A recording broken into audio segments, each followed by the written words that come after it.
Bapirimis. Honorable Minister of Cooperative Governments and Traditional Africa, President Cyril Ramaphosa. You are both welcome, President and Honorable Minister. Honorable President, this is day 2 of our local government, with many people in the House trying to shape and create. Without much ado, because we would want you to engage at most with our municipalities in a form of an engagement that is live and real, I'm going to request, without spending much time as a program director, Menkosazana Dlamini Zuma, our minister, to come and give us a word. Thank you.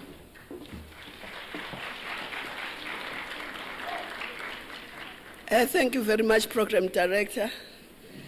Greetings to the President of the Republic of South Africa, His Excellency Cyril Ramaphosa, ministers who are here, the NCOP and the Parliament, additional leadership is here, we greet them, and the mayors, executive mayors, councillors, managers, the Portfolio Committee of Parliament of COCTA, and the Select Committee, members of the panels who are still here, and a special greeting to our international participants who are going to be with us after this session, the People's Republic of China, Republic of Vietnam, Nepal, and the UN. So we welcome them, officials from government. President, here you have the leadership of local government, SALGA. We have the leadership at a political level, the troikas and the chairs of MPECs. You have the MMs and the CFOs and others. So you have the top leadership of local government in this room. And of course, the MECs are here. The 3 spheres of government is here. And of course, Parliament is also here. The only arm of the state that is not here is the judiciary. Very interesting sessions led by our ministers from other departments. We also had people from ethics, from NGOs, talking about a whole range of things. We had the financial institutions, the banks. We had the Statistician General Forum. We had commissions yesterday amongst just ourselves as government at a national, sometimes provincial level. But now we're all together. So the idea is that we'll have it every year. But the format might differ in the sense that this year we're saying, what are the challenges, what are the solutions? Next year we will be looking at what action has been taken since this year. So we'll be looking at, we can't just talk and talk. We're talking, we're laying the foundation, let's do this. Next year, we've improved, this is what we've done. So this is the idea. But also there was a lot of emphasis on local economic development, and we had also experts talking about that. And we will also be tracking that next year, at the next year's forum. Who has done what? Where are the improvements in various aspects? Stability, interface between the political and the administration. Our session. We also thought that it's important, because in East London that was raised. After your interaction, we will then have the international session. The reason we're having the international session and the choice of the people that are here this year, we will have the People's Republic of China and the Republic of Vietnam. And the reason for that is that China globally is the #1 country that has lifted its people, millions and millions of people, out of poverty. So we want them to say what were the building blocks towards that, and to motivate us that it is possible to lift people out of poverty, and that comes from local government. That should start at local government. And the Vietnamese also have a very vibrant economy. So we want them to share with us what were the things that they did we should have NEPA. People will be participating in that session.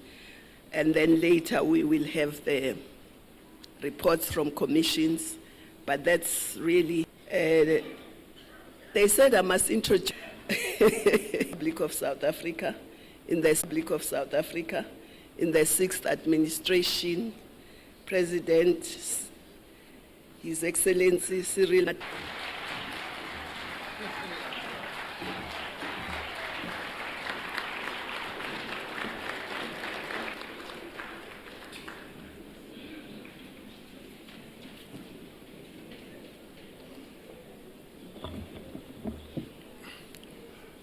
Thank you, Minister, Deputy Minister Nkadimeng, the leadership of SALGA Space, our MECs, and other government leaders who I may not have seen either as deputy ministers or ministers, as well as directors general.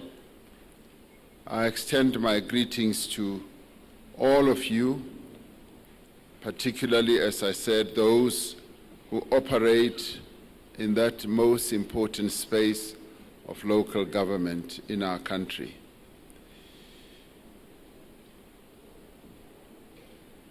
It is indeed my pleasure to be here at this local government summit, a summit that is specifically focused on practical solutions to the challenges that local government is facing in our country.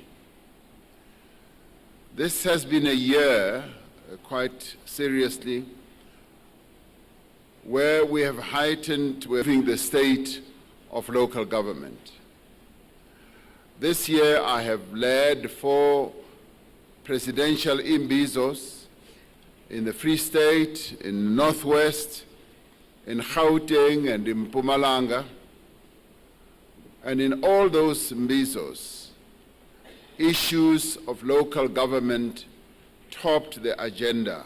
Almost everyone who stood up to speak raised issues of local government, issues of service delivery and economic development in their space. In August, the South African Human Rights Commission in the local government space. And most recently, SALGA convened this year's Council of Mayors, and I might also be appointed a mayor in some small little town, but I didn't get even an invitation to be a mayor. It's one of my dreams to be a mayor of. Maybe you can donate a small town for me to be a mayor at. What I said in all of these engagements is that we do not need more diagnosis. We don't need diagnosis. We know what the problems are. And we've gone through all those challenges and problems. National Treasury, and I believe the Minister of Finance was also here, and the state of local government reports point to the inefficiencies, they point to the maladministration, lack of financial controls, poor governance, and the like. It talks also about political contestation that leads to the paralysis that we find in local government. And it also talks about how at times there is perceived political interference in the running of the administration of local government. It is therefore appropriate that these and some of the critical challenges to all these problems that beset local government. We'll be looking at issues of governance, administration and financial management, service delivery of finance yesterday, our triple challenge. It is vital that we attend to local business expansion. Jobs are created, livelihoods are supported, and the benefits circulate in the local government and create our government to local economies. And in one case, they were able to quantify it and say locally produced that will go into the final product that we make. Over the past 2 months, I've attended Corrobrick, Sandvik, Netflix, Console Glass, and many other companies that had made commitments when we held our South Africa Investment Conference. These businesses are not metros where our people live and where they are needed most. And I think it's important that we should have it clear in our minds that investments that we mobilize finally take place at the here are the real actors. You are the real enablers for those businesses that come and invest in our country.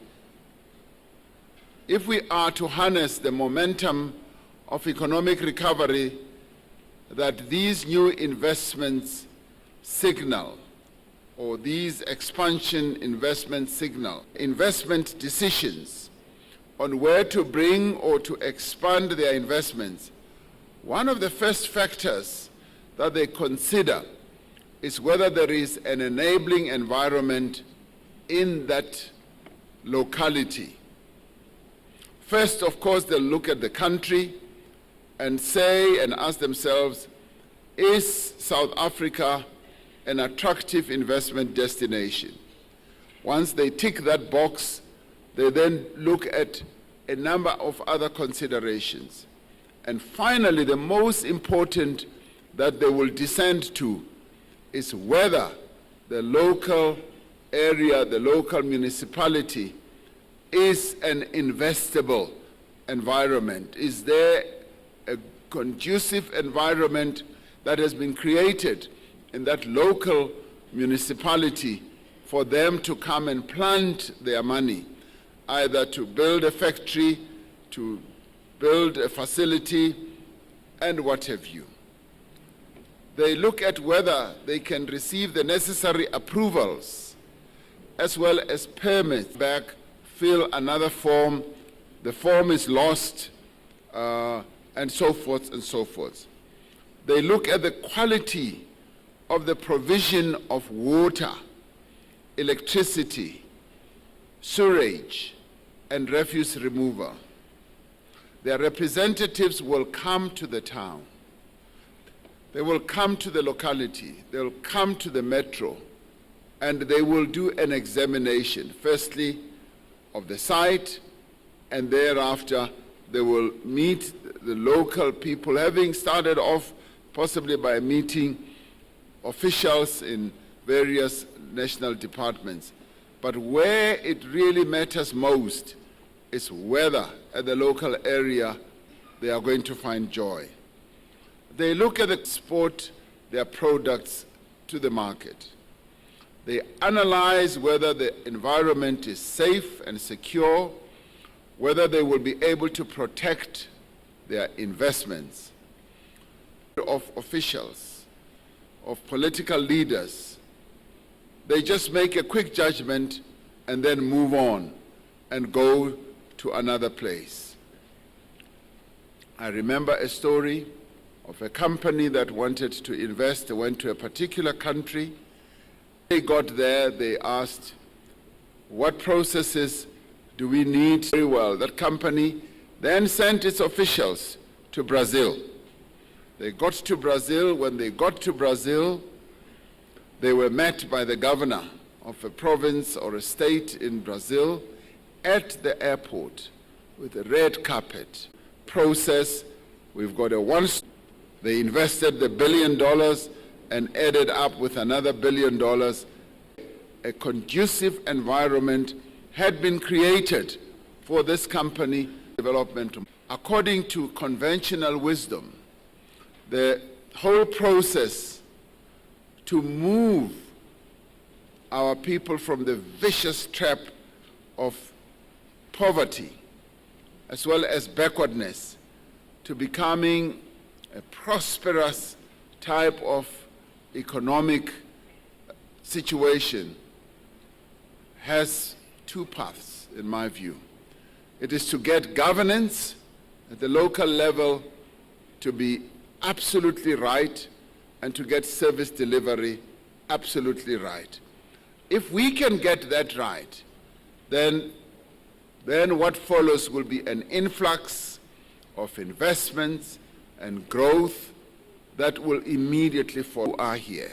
Municipal managers, the chief whips, the impact chairs, and the chief financial officers, and all of the various key officials who are here.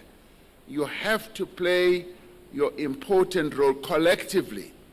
Collectively play your plans. I've often heard that at local government level, it is the concerned people to come from all over. Such municipalities, and I'd like to believe that we've spoken enough about the theory of the district development model.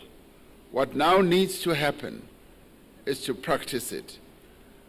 And to practice it with, yes, whatever little resources we have, to excel in our capabilities of demonstrating that, yes, we can make the district development model come alive. We can work in an integrated manner, all of us who are key role players, and then interlink with those that provide will not succeed if we do not fix the systemic problems that prevent local government from carrying out its functions. As I told the Salga Council of Mayors earlier this month, we have to embark on course correction to advance the principle of people-centered local government. The president of Salga always insists that we cannot and should not do things in the same old way and expect different results. We now need to have course correction, look much broader, and see what is it that we can change. And this means focused and civil society will share whose formula we've had most of our challenges.